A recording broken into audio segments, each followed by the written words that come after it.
दोस्तों आज की रिवीजन वीडियो में हम डिस्कस करेंगे ऐसे 200 एंड 210 बहुत ही फास्ट कंप्लीट करेंगे। इसके जो नोट्स है वो टेलीग्राम चैनल के फाइल सेक्शन में, तो वहाँ पे जाके आप निकाल सकते हैं। वो मेरे खुद के नोट्स अपलोडेड है जो मैंने अपने एडिशन करे हुए नोट्स में, तो वो आप जाके वहाँ से ले सकते हैं। तो अब स्टार्ट करते हैं बिना टाइम वेस्ट करे ऐसे को पढ़ना। सो पहले ऐसे 200 का नाम है overall objectives of the independent auditor and conduct of an audit in accordance with ऐसे। इसे याद कैसे करना है इस ऐसे का नाम? तो इसे याद करने का तरीका ये है कि ऐसे 200 में 2 जीरो आते हैं, 200, तो उसे आप याद कर सकते हो ओवरऑल ऑब्जेक्टिव। तो इसलिए आपको फटाफट याद हो जाएगा इस टेक्निक से। आपको अब समझते हैं कि इसका ऐसे बना क्यों है, इसका पर्पस क्या है। तो पर्पस क्या है इस ऐसे का कि डिग्री ऑफ कॉन्फिडेंस यूजर्स का फाइनेंशियल स्टेटमेंट में इंक्रीज करना है, इसलिए ऐसे बना है। और ऐसे को ऑडिटर कैसे रिक्वायर करता है, देखो जो इस ऐसे में बोला गया है वो बोला गया है कि जो ऑडिटर है to obtain reasonable assurance that financial statement are free from material misstatement, कि जो एक ऑडिटर जो है रीजनेबल एश्योरेंस लेगा कि फाइनेंशियल स्टेटमेंट जो है वो फ्री फ्रॉम मटेरियल मिसस्टेटमेंट है। ये रीजनेबल एश्योरेंस क्या होता है? रीजनेबल एश्योरेंस होता है कि high level of assurance, not an absolute level of assurance.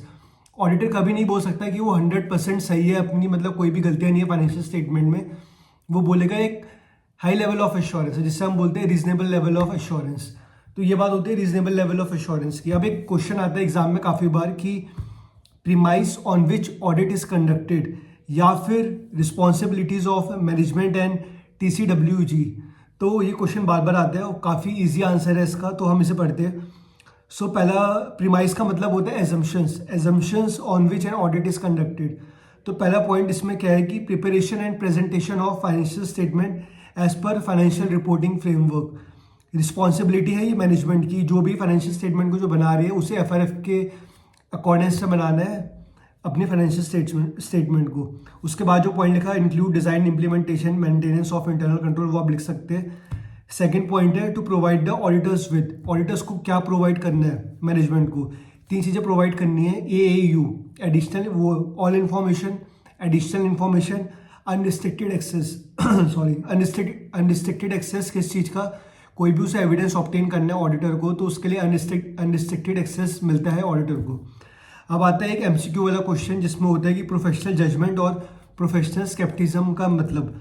Professional judgement का अगर आपको कोई भी एक MCQ फॉर्म में आ सकता है कि कुछ पॉइंट्स आपको दे देगा, वो पूछेगा कि प्रोफेशनल जजमेंट है या फिर प्रोफेशनल स्केप्टिसिज्म है, तो आपको बताना पड़ेगा। प्रोफेशनल जजमेंट के पॉइंट में लिखा होगा कि ट्रेनिंग, नॉलेज एंड एक्सपीरियंस। अगर आपको ये तीनों पॉइंट मिलते हैं तो समझ जाओ ये प्रोफेशनल जजमेंट का पॉइंट है। ये MCQ के बुक में भी दिया हुआ है ये वाला क्वेश्चन।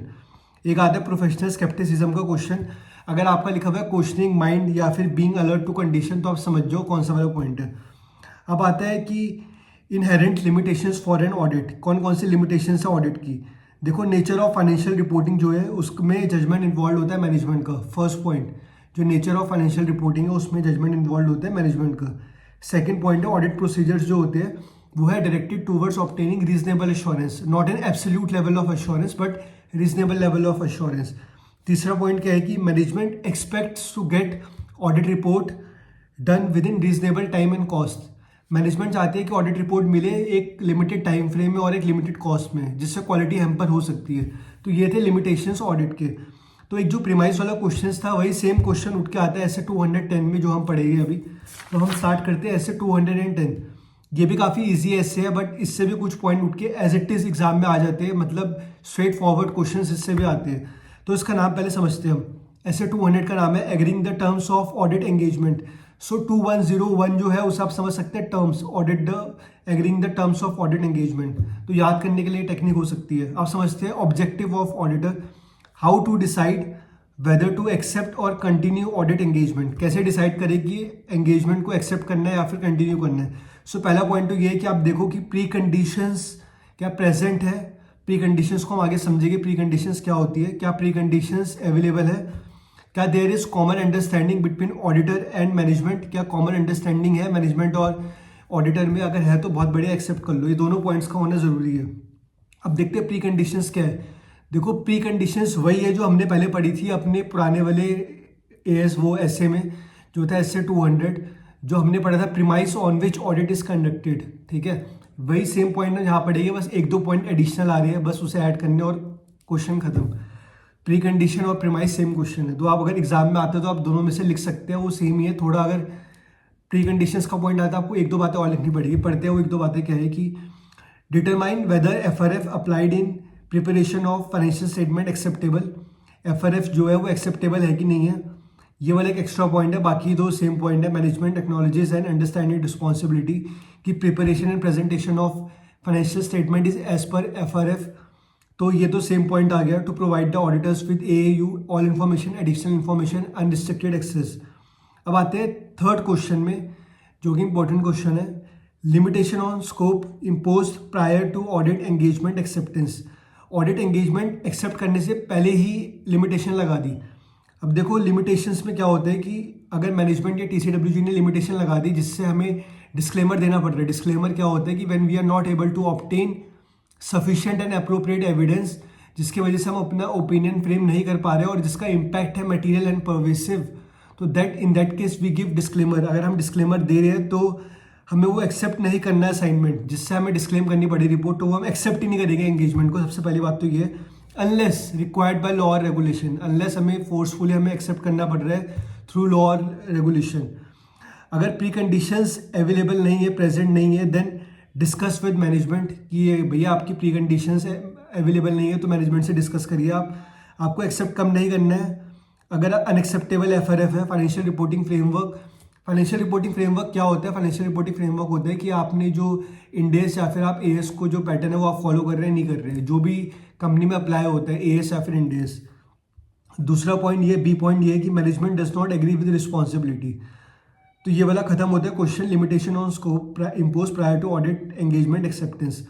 फोर्थ क्वेश्चन आता है, बहुत इंपॉर्टेंट क्वेश्चन है, बड़ा सा क्वेश्चन आता है। लास्ट में एक लाइन लिखी होती है कि ऑडिट एंगेजमेंट लेटर जो है उसके में क्या क्या होते हैं, या फिर audit engagement terms, agreement and audit engagement terms करके आप क्वेश्चन पूछ सकते हैं। तो 5 पॉइंट है, काफ़ी ईजी है, उसे भी याद करते हैं। मैंने ब्रेक कर दिया उसे याद करने के लिए।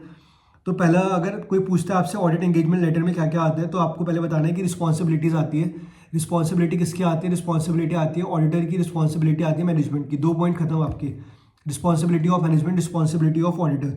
फाइनेंशियल स्टेटमेंट की बात होती है कि objective and scope of audit of financial statement, first point.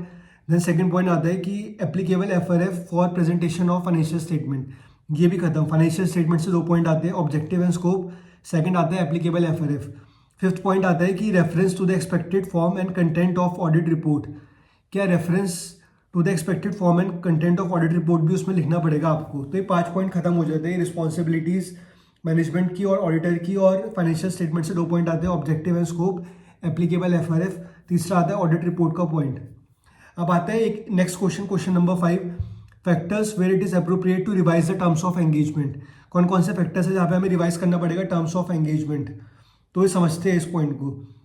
तो इसे मैंने 3 पार्ट्स में डिवाइड करा है, external changes, change from management side, change from auditor side. तो पहले हम पढ़ते हैं एक्सटर्नल चेंजेस। एक्सटर्नल चेंजेस में आता है change in law, change in FRF. 2 point ऐसे खत्म हो गए आपके। चेंज फ्रॉम मैनेजमेंट साइड, इसके भी क्वेश्चन है, वो इसके भी पॉइंट्स मैंने डिवाइड कर दिए। Change in ownership, change in senior management, change in nature and size of business, misunderstanding objective and scope of audit. तो 4 पॉइंट यहाँ पे खत्म होते हैं, change in ownership, change in senior management, change in nature and size of business, misunderstanding objective and scope of audit. तो ये भी खत्म। अब change from auditor side, revised on special term of engagement, और दूसरा आता है change in reporting requirement. Speed मेरी तेज है बिकॉज ये एग्जाम पॉइंट ऑफ व्यू से वीडियो बन रही है।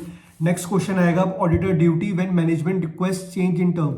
यहाँ पे ऑडिटर ड्यूटी वो था, पहला वाला क्वेश्चन था factors where it is appropriate to revise the terms of engagement. तो यहाँ पे आप कंफ्यूज हो सकते हो, तो याद रखना वो फैक्टर्स था, ये ऑडिटर ड्यूटी है when management request change in terms.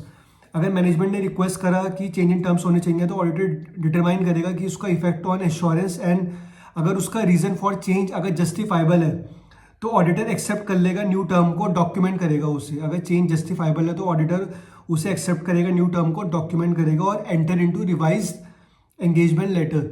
अगर वो जस्टिफाइबल नहीं है, अगर वो उसके रीजन जस्टिफाइबल नहीं है, तो ऑडिटर विड्रॉ कर लेगा। विड्रॉ करके किसको रिपोर्ट करेगा? शेयर होल्डर्स को रिपोर्ट करेगा, रेगुलेटरी को, अथॉरिटी को रिपोर्ट करेगा, थर्ड टीसीडब्ल्यूजी को रिपोर्ट करेगा और असाइनमेंट से विड्रॉ कर लेगा वो। अब एक और क्वेश्चन आता है general reasons for change in terms.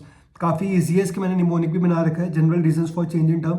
तो पहला है change in circumstances, general reason for change in term, आपको मोटा मोटा याद करना है आपको, क्योंकि एग्जाम में आप सब कुछ याद नहीं रख सकते। आपको अगर हेडिंग्स याद है, मोटा मोटा पॉइंट आपको याद है, हेडर्स याद है, तो आप एग्जाम में स्मूथली लिख के आ जाओगे। तो change in circumstances first point, second है restriction on scope of engagement, second point. Third point misunderstanding in nature of an audit, misunderstanding in nature of an audit, इसका निमोनिक मैंने बना रखा है MCLR, मिसअंडरस्टैंडिंग। एम से C से है change in need of service, L से है lower level of assurance, R से है रिस्ट्रिक्शन ऑन स्कोप।